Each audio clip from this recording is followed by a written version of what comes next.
Laria, on attend ta question donc. Bon. En fait, j'ai une question selon le verset Proverbe, hein? Oui, Proverbe 13-20. Comme moi, ma Bible, c'est en anglais, ça parle de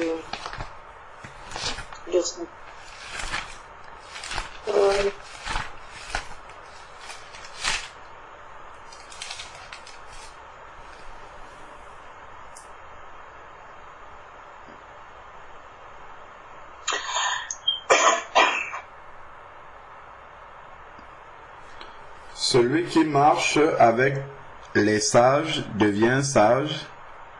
Celui qui fréquente les insensés, les insensés s'en trouve mal. C'est ça?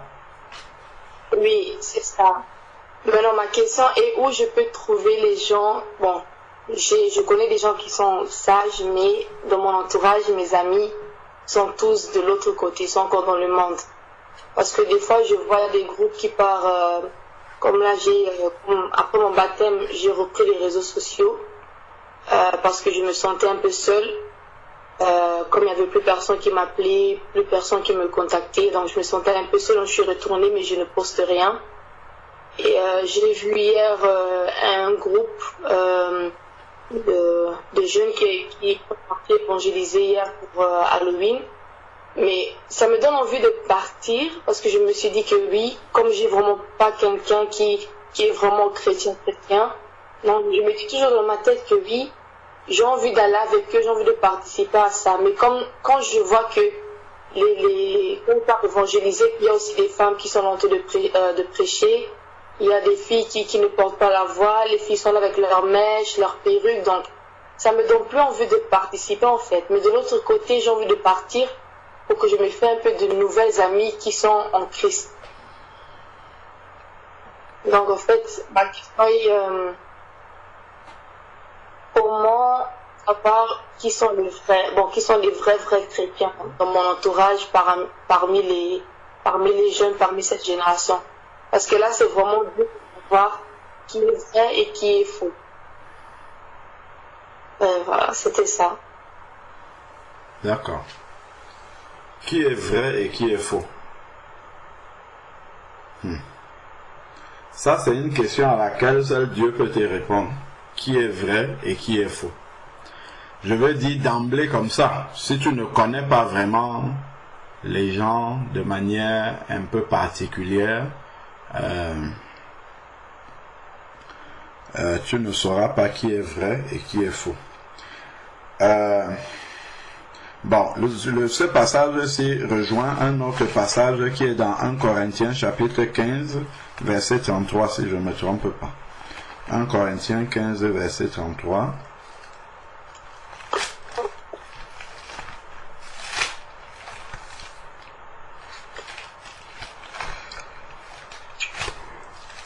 Qu'est-ce qui est dit dans 1 Corinthiens chapitre 15, verset 33?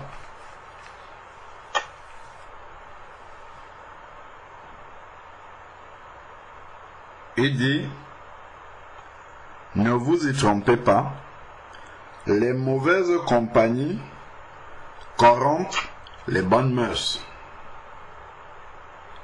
Les mauvaises compagnies corrompent les bonnes mœurs. C'est ce qui était dit tout à l'heure, que celui qui marche avec les insensés s'en trouve mal.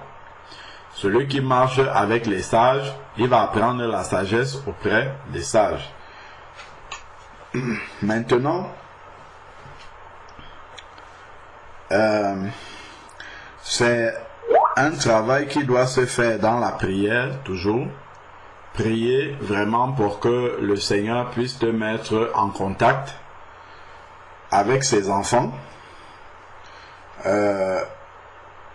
Regarde un peu dans Romains chapitre 11, verset 4.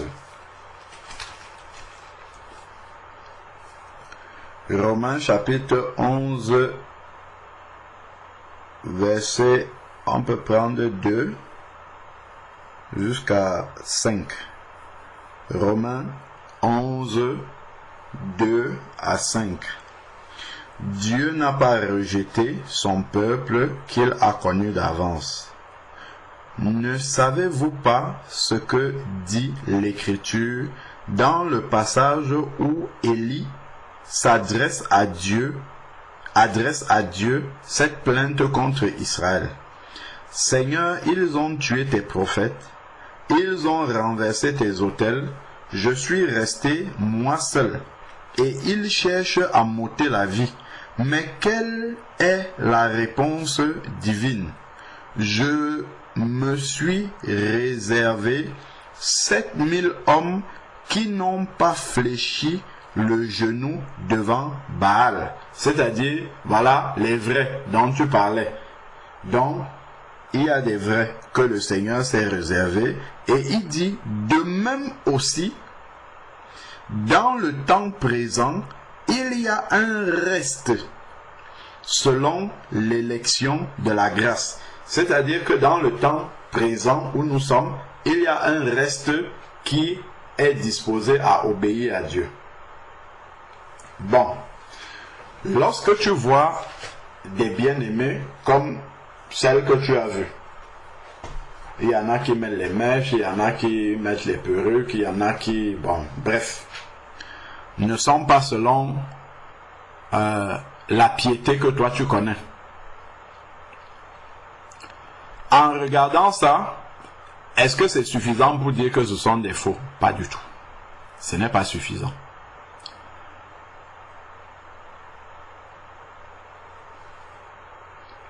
Il y a une première chose, il y a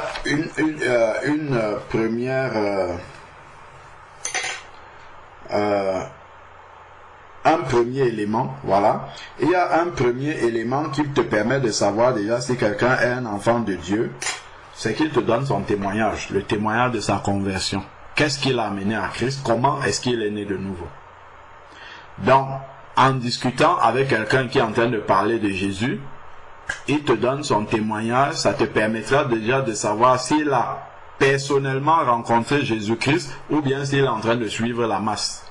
Ça permet déjà de savoir est-ce que cette personne-là a expérimenté une véritable nouvelle naissance comme moi. Première chose. Si la personne a expérimenté une véritable nouvelle naissance, c'est-à-dire qu'elle s'est repentie de ses péchés vraiment, elle te parle de sa vie avant la conversion et elle te parle de sa vie après la conversion, et ce témoignage-là te montre vraiment qu'il y a eu un changement entre les deux. Ça veut dire que la personne a expérimenté la véritable nouvelle naissance. Donc c'est un enfant de Dieu.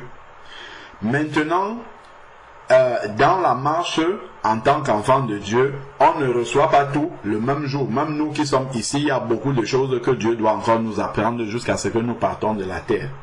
Donc, il est possible, voilà, qu'un enfant de Dieu qui a véritablement expérimenté la conversion, Dieu ne l'a pas encore éclairé sur tel ou tel domaine, ou peut-être toi il t'a déjà éclairé là-dessus.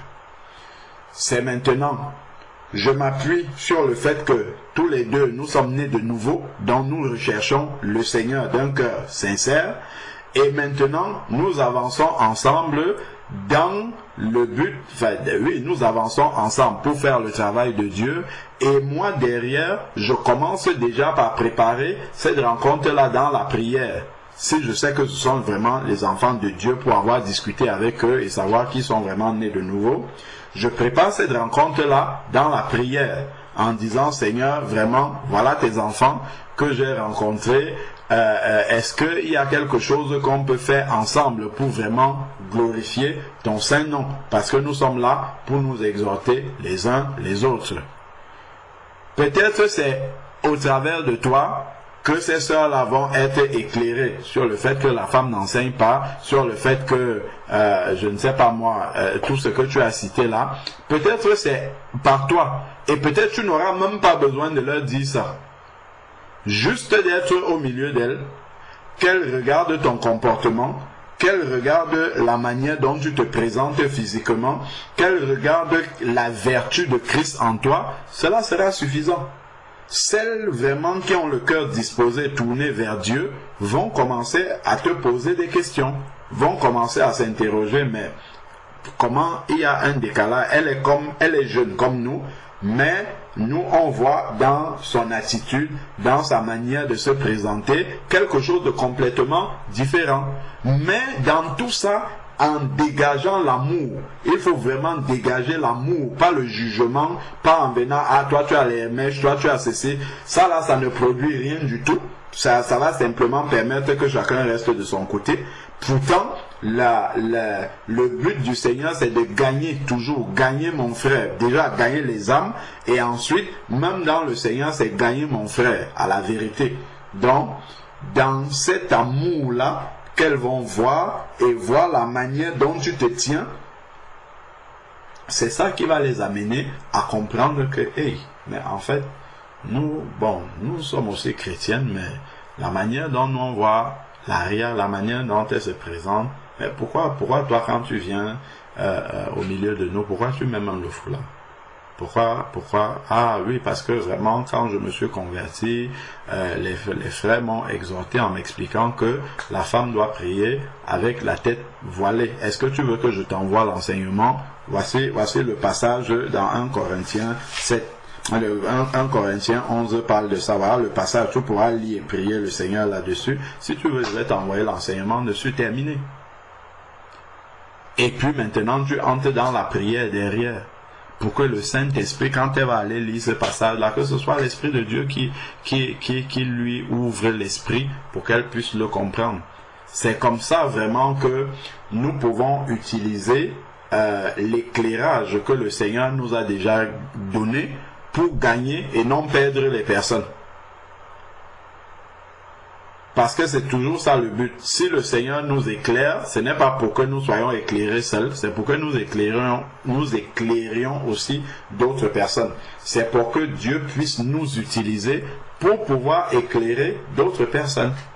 Donc, et nous devons donc demander la sagesse à Dieu pour savoir comment le faire. Nous n'allons pas toujours rencontrer des personnes, des enfants de Dieu qui ont tout compris de la même façon que nous. Mais le point sur lequel on peut s'accorder tous, c'est d'abord le point de départ qui est celui de la nouvelle naissance. Parce qu'il y a une différence entre ceux qui sont religieux, qui vont à l'église comme on dit, mais qui n'ont jamais expérimenté la conversion. Ça, ce ne sont pas des enfants de Dieu. Ça, ce sont des personnes qu'il faut amener à Christ. Et on peut avoir aussi des personnes qui sont vraiment nées de nouveau, mais qui ne sont pas éclairées sur certains points. Et ceux-là, ce sont des enfants de Dieu parce qu'ils sont nés de nouveau, et ce sont nos frères et sœurs dans le Seigneur. Et il faut demander au Seigneur la sagesse de nous conduire pour savoir comment est-ce que on peut partager avec eux l'éclairage qu'on a déjà reçu sur tel ou tel point où on ne les voit pas dans l'obéissance. Donc, c'est comme ça que tu peux avancer, mais le point de départ déjà, c'est la prière pour demander au Seigneur, est-ce que vraiment, Seigneur, je dois être avec telle ou telle personne? Est-ce que c'est une compagnie qui est faite pour moi ou pas? Les 7000 là, c'est Dieu qui les révèle. 7000 qui n'ont pas fléchi le genou devant Baal, c'est Dieu qui révèle ces 7000 là. Ce n'est pas nous-mêmes.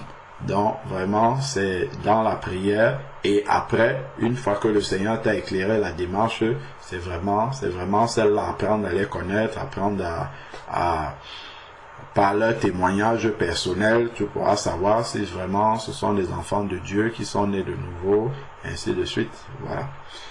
Amen. D'accord, amen. Amen. Amen.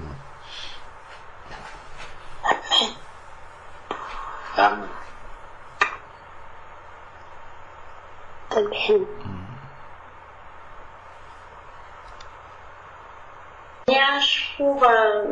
Pour aider la sœur par rapport au cas de mon fils, en fait.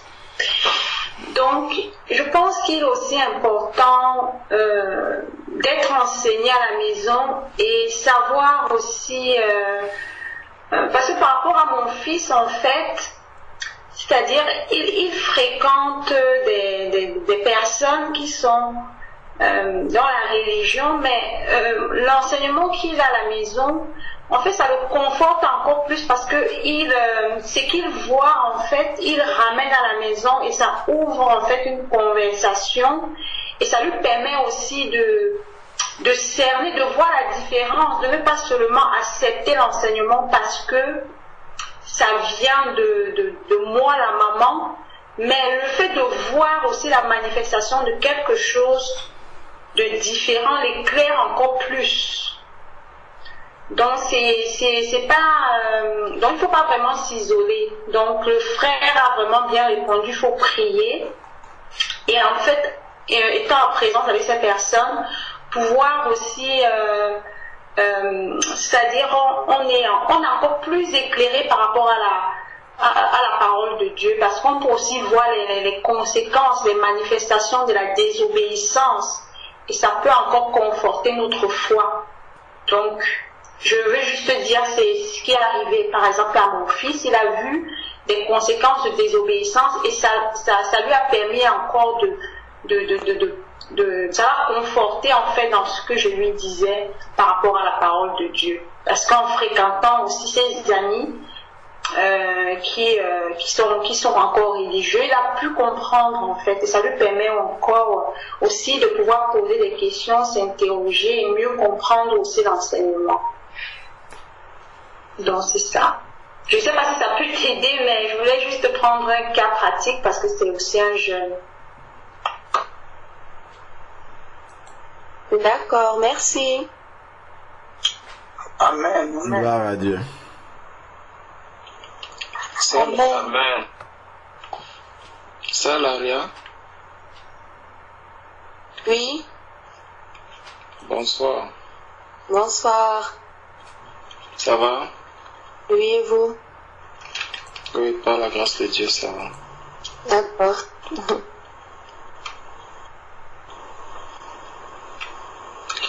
Le passage que tu as lu, nous dit ceci.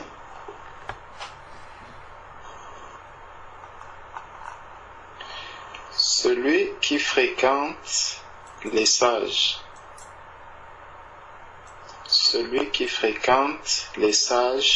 devient sage. Mais celui qui se plaît avec les insensés s'en trouve mal. Celui qui fréquente, donc celui qui prend du plaisir, celui qui trouve de la joie à être avec les sages. La question c'est, qu'est-ce qu'un sage? Si c'est dans le sens de la communion fraternelle, la Bible nous dit qu'il persévérait dans l'enseignement des apôtres, dans la communion fraternelle, dans la fraction des pains, dans les prières. Donc c'est important qu'à un moment donné, lorsqu'on devient enfant de Dieu, la nécessité d'avoir une communion fraternelle commence à s'imposer. Elle s'impose d'autant plus que si on reçoit des enseignements, si on est éclairé, ce que l'on reçoit du Seigneur est donné pour être partagé. Parce que Dieu est venu pour multiplier ce qu'il donne. Il n'est pas venu sur la terre pour conserver ce que Jésus n'est pas venu pour conserver ce qu'il avait en lui, mais c'était pour le distribuer, c'était pour le partager avec les autres. Donc, lorsque le Seigneur dit « Celui qui fréquente les sages devient sage »,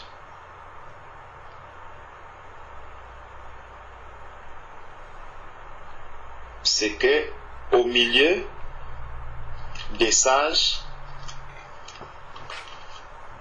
tu deviens sage. Ça veut dire que si tu viens au milieu des sages,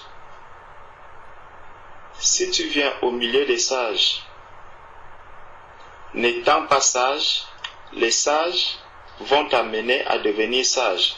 Et si tu es venu au milieu des sages, étant déjà sage, tu vas grandir en sagesse. Donc, fréquenter les sages amène à devenir sage. Mais celui qui se plaît avec les insensés s'en trouve mal. Parce que justement, auprès des insensés, il ne trouvera pas cette sagesse. Dans Proverbes chapitre 7. Dans Proverbes chapitre 7, il nous est dit, mon fils, retiens mes paroles et garde avec toi mes préceptes. Observe mes préceptes et tu vivras. Donc, la vie d'un enfant de Dieu dépend des préceptes de Dieu, non pas des préceptes des hommes. Ça veut dire que lorsque je vais fréquenter des personnes, avant de fréquenter des personnes, il faudrait déjà me rassurer que je suis à mesure de pouvoir reconnaître que ceci est bien devant Dieu et ceci ne l'est pas.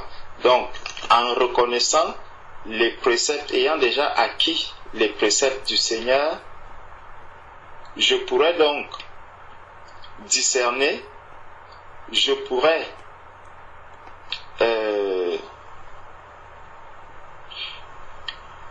apporter quelque chose à cette communion dans laquelle je vais me retrouver, et aussi avoir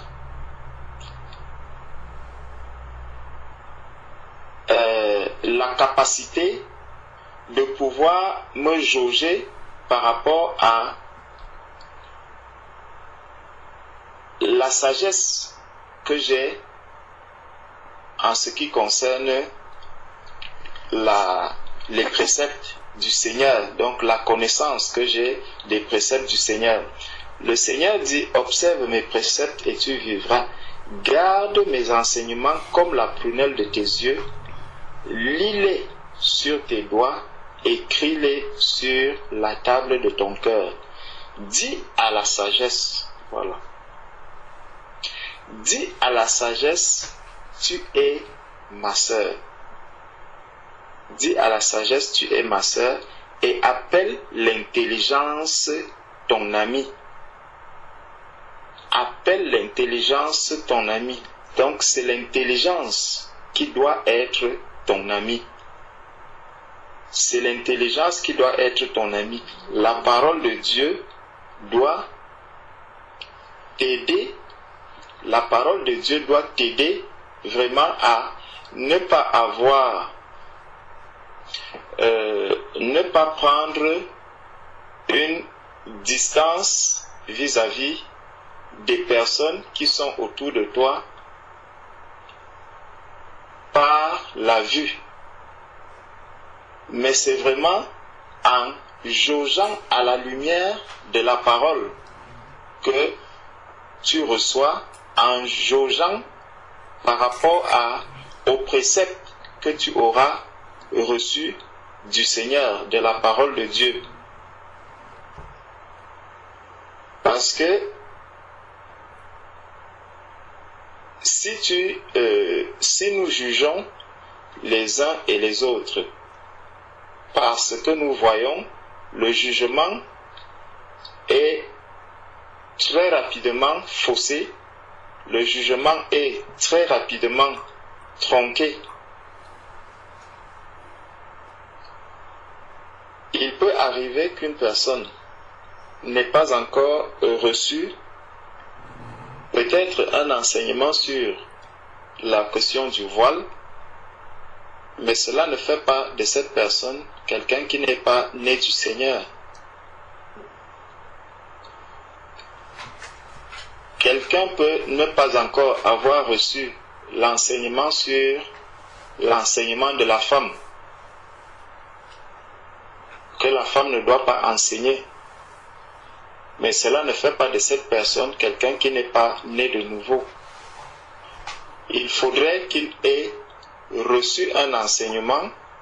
Il faudrait que la personne ait été face à la vérité, face aux préceptes du Seigneur. Et comme ça, cette personne pourra donc...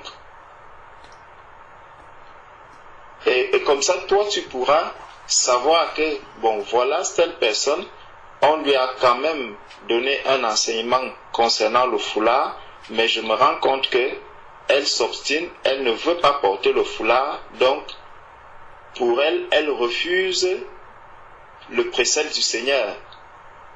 Donc, c'est là que le problème peut commencer à se poser. Le problème ne doit pas se poser avant. De la même manière, tu peux arriver dans un endroit où tu trouves les gens en train de faire, par exemple, la scène d'une certaine manière qui n'est pas conforme à la parole de Dieu. Nous n'allons pas d'abord porter un jugement directement sur ces personnes en disant que ce n'est pas des enfants de Dieu, mais il faudrait qu'ils aient déjà reçu l'enseignement, qu'ils aient compris le pourquoi des choses par rapport à la scène. Et là, on pourra dire, ils ne veulent pas faire comme la parole de Dieu le dit. Donc, les préjugés, il ne faudrait pas qu'à vue d'œil, peut-être même derrière un écran de téléviseur, pouvoir dire que non, ces personnes, c'est pas des enfants de Dieu, ils sont comme ci, comme ça, ils risquent de me polluer. Au contraire, le fait d'arriver auprès de ces personnes et de présenter que tu es la révélation de la vérité du Seigneur à ces personnes peut les amener justement non seulement à ouvrir les yeux, mais aussi à toi, parce que il y a quelque chose, c'est que la peur que l'on peut avoir vis-à-vis des autres personnes peut venir du fait que je ne suis pas encore affermi. Je ne suis pas encore capable de tenir. Parce que avec le temps, tu comprendras, avec le temps, tu peux comprendre que effectivement, je suis tellement, je suis déjà inébranlable par rapport à cette doctrine, peut-être par rapport au foulard. Je peux mettre 2 ans, 3 ans, 4 ans dans un milieu où des personnes refusent de mettre le foulard, mais moi je continue à prier pour ces foulards, peut-être parce que dans cet endroit on prêche bien la sanctification, on prêche tout ce qui est utile et nécessaire. Mais c'est des personnes qui ne veulent pas mettre le foulard, ou même celui qui les conduit n'est pas encore éclairé par rapport au foulard. Mais moi j'ai déjà reçu l'enseignement sur le foulard. Je vais donc tenir dans cet environnement-là, ne pas rester seul, mais tenir dans cet environnement des années et des années en mettant mon foulard sans relâcher. Et ça va me montrer que effectivement je suis affermi dans ce domaine-là et que je suis devenu et que rien ne peut encore venir me sortir de cela, comme Paul avait dit, que même si c'est un ange du ciel qui vient pour me dire autre chose par rapport à cette doctrine, je ne le recevrai pas. Donc il faut te rassurer que toi-même tu es déjà affermi dans ces domaines et maintenant apporter ce que tu as reçu pour pouvoir le partager avec les autres. Donc au verset 4 de Proverbe 7, il dit « Dis à la sagesse, tu es ma sœur, et à l'intelligence ton ami. Donc la sagesse doit être ta sœur, l'intelligence doit être ton ami. Donc quand tu as ces deux-là, tu peux faire ce qui est ce que tes yeux te renvoient comme quelque chose d'impossible. Tu seras capable de le faire parce que tu auras eu la sagesse comme ta sœur et l'intelligence comme ton ami, pour qu'elle te préserve de la femme étrangère, donc des choses qui sont étrangères, de l'étranger qui emploie des paroles doucereuses. Parce que justement, quand tu vas arriver face à ces personnes, elles vont aussi te présenter une autre doctrine en te disant, mais voilà, la femme peut, tu peux ne pas mettre le foulard, tu peux même enseigner, le Saint-Esprit a été donné à tout le monde et tout et tout. Et justement, ça sera pour confronter la vérité que tu as reçue. Et il faudrait que cette vérité maintenant, tu puisses attester que effectivement ce que j'ai reçu, personne n'est capable de me l'enlever. Donc c'est ce que je voulais te dire en ajoutant que tu ne devrais pas avoir peur. N'aie pas peur de l'extérieur, n'aie pas peur des personnes que tu vois. Mais il faut, avec la vérité que tu as reçue, avec la sagesse que tu as reçue, avec l'intelligence qui est devenue ton ami, tu peux affronter maintenant les autres qui sont en face. Tu peux affronter, aller auprès de tes frères, aller auprès de tes sœurs, pour que tous ensemble vous puissiez vous connaître et que tu jauges face à toi-même, avec toi-même face à la vérité. Est-ce que ce que j'ai reçu est vraiment déjà assis en moi? Et ça fait en sorte que partout où tu seras, peut-être tes frères avec qui tu as l'habitude de partager n'auront même pas de crainte de savoir que mais comment Laria fréquente qui maintenant, avec qui Laria est, parce qu'on aura l'assurance que oui, Laria est déjà mature, donc elle peut vraiment arriver dans un endroit et personne n'est capable de venir polluer Laria parce qu'elle est déjà bien affermie. Et il y a des bien-aimés qui sont vraiment dans cette situation-là, qui sont aussi seuls, mais qui n'arrivent pas à se mélanger parce qu'il y a des craintes. Pourtant, ces craintes-là, nous ne devons pas les avoir. Nous ne devons pas avoir des craintes. Quand je vois des enfants de Dieu, je dois me demander, est-ce que c'est des gens, que c'est des bien-aimés qui ont le désir de se sanctifier? Est-ce que c'est des bien-aimés qui se préparent pour le retour du Seigneur? Si c'est des bien-aimés qui se préparent pour le retour du Seigneur, quel est le blocage? Si j'ai réellement la vérité, je suis capable d'identifier à un endroit que ici, il y a tel problème, là, il y a tel problème, là, il y a tel problème. Et j'en fais des sujets de prière. Et ces sujets de prière, maintenant, dans ce sujet de prière, je vais demander au Seigneur de nous aider, parce que le Seigneur a dit que nous allons parvenir à l'unité de la foi. Et justement, cette unité de la foi, elle ne tombera pas du ciel. C'est les enfants de Dieu qui vont faire en sorte qu'il y ait cette unité de la foi, justement pour briser, en brisant toutes ces barrières qui existent, en amenant, parce que c'est des combats en fait. Nous devons comprendre, nous devons prendre cela pour les combats spirituels. Il y a des combats qui sont même à l'intérieur. Il y a des combats qui sont à l'intérieur. Et tout ça, c'est parce que le malin est en train d'agir. Il est en train d'agir. Il est en train de nous combattre à l'intérieur même. Il nous combat de l'intérieur. Et là, donc, il faudrait que l'on puisse arriver à briser ces barrières-là. Et on va les briser par quoi? Par notre manière d'accueillir aussi mon frère, d'accueillir ma soeur, parce que justement personne de nous n'a la totalité de la connaissance de Christ. de l'amour parfait.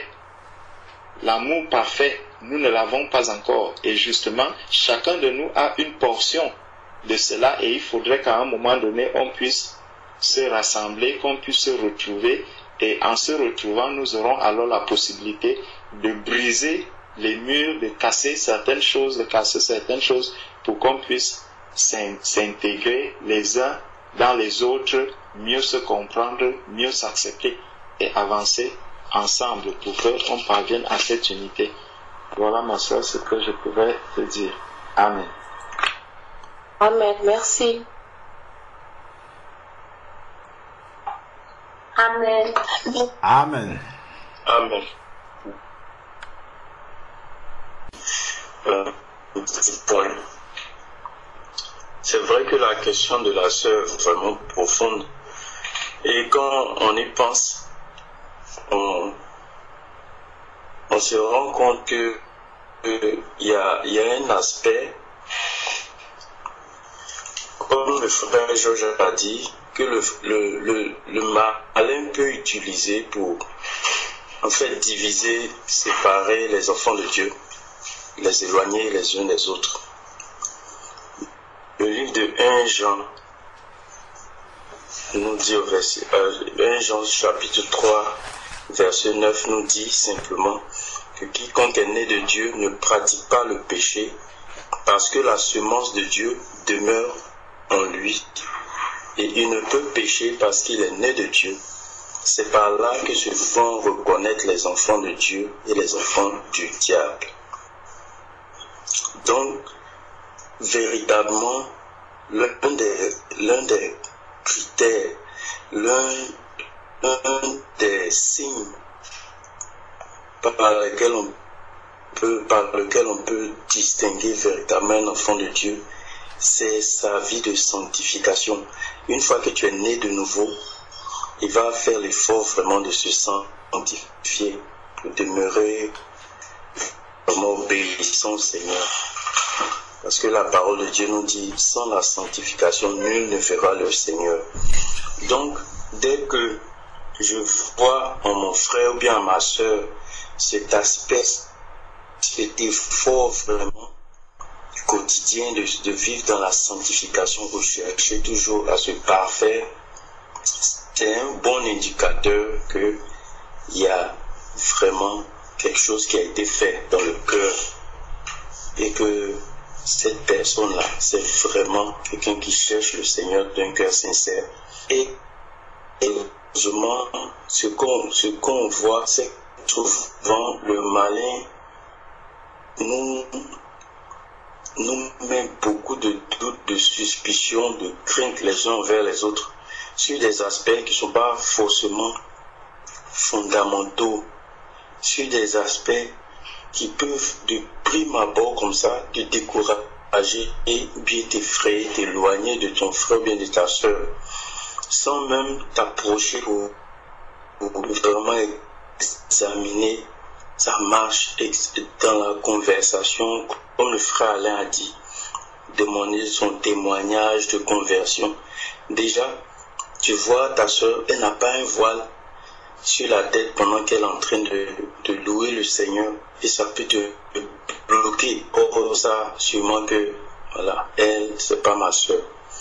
Mais vraiment, par la grâce du Seigneur, par la sagesse du Seigneur, il faut vraiment qu'on arrive à dépasser ces stades-là et avec amour, vraiment, avec beaucoup d'amour, aller, c'est pas aller vraiment essayer d'approfondir le contact pour sonder véritablement la marche de chacun et de chacune.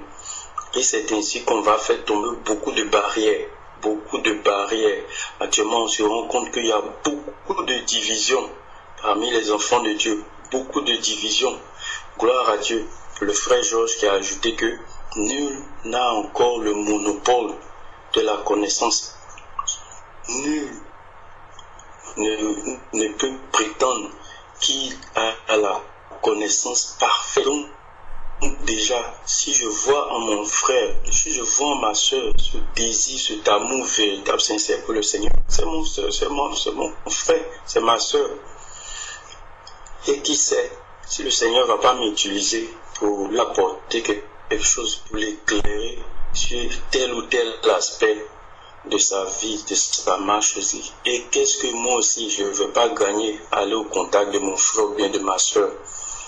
Donc vraiment, c'est une question qui est vraiment profonde, qui va même au-delà de chercher à marcher avec les sages, mais c'est de voir même au-delà quelle est l'œuvre du malin des ténèbres qui est en train de vraiment diviser les enfants de Dieu partout dans le monde.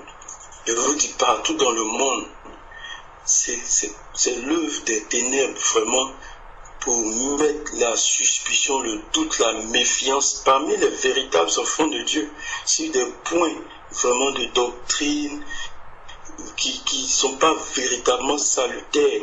Déjà, de prime abord, de l'aspect extérieur, déjà même, en même temps il y a un blocage. Oh ma soeur, sûrement, elle n'a pas la jupe là, c'est qu'elle n'est pas encore convertie. Et paf, on se bloque déjà. Approcher de la sœur, alors qu'elle est remplie d'amour, de dons. Le Seigneur a mis un dépôt en elle pour moi. Mais déjà, comme je suis braqué, je préfère rester dans mon coin. Mais l'amour véritable, le passage de 1 Jean 3 que je viens de lire au verset 10 nous dit: quiconque ne pratique pas la justice n'est pas de Dieu, non plus que celui qui n'aime pas son frère. C'est-à-dire que l'un des critères vraiment par lesquels on peut reconnaître encore un véritable enfant de Dieu, c'est l'amour. Et dans 1 Corinthiens 13, on voit les caractéristiques de l'amour. L'amour est patient, supporte tout. Donc, je dois véritablement aimer mon frère, ma soeur. Cet amour-là va aller au-delà de la méfiance, de la suspicion. Cet amour pur, véritable, va m'amener à offrir mes bras de manière pure, comme un cœur d'enfant. Tu reçois ton frère, ta soeur, que ce soit les points sur lesquels vous n'entendez pas encore, vraiment, avec la prière, nous suspasse tout.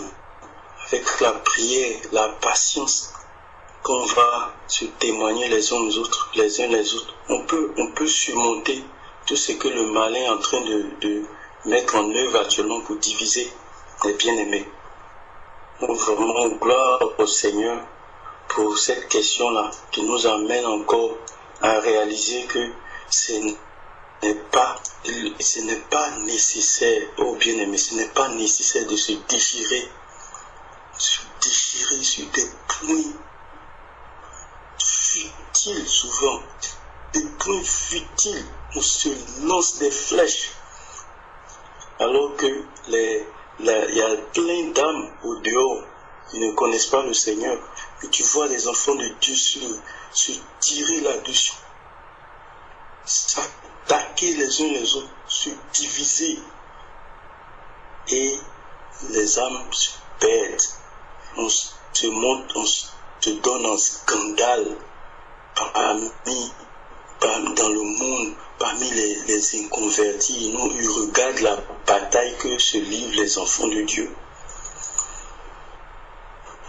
On se déchirer entre eux-mêmes, se lancer des boulets rouges chaque pour se donner, et comme si c'est lui ou bien l'autre qui a tout le monopole, alors que c'est vraiment l'amour pur, sincère, patient. C'est ce à quoi le Seigneur nous appelle. Le Seigneur Jésus a dit: aimez-vous les uns les autres.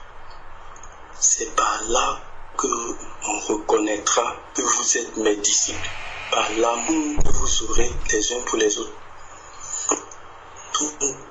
Dès que vois, je sens dans mon frère, dans ma soeur, je vois son témoignage de conversion, je vois les efforts de sanctification pour se détourner de la vie de péché, en train de chercher à plaire au Seigneur quotidiennement. Je ne dois pas rejeter mon frère, ma soeur, parce que sa jupe n'est pas trop longue, parce qu'elle n'a pas encore compris la question du voile. Mon frère, il y a tellement de sujets de division. Vraiment, enfants de Dieu, ne nous limitons pas à cela. Allons au-delà, allons en profondeur. Voir Christ dans ma soeur, voir Christ dans mon frère. C'est un peu ce que je voulais ajouter à ma soeur Laria. Que Dieu te bénisse. Amen. Amen. Amen. Amen. Amen.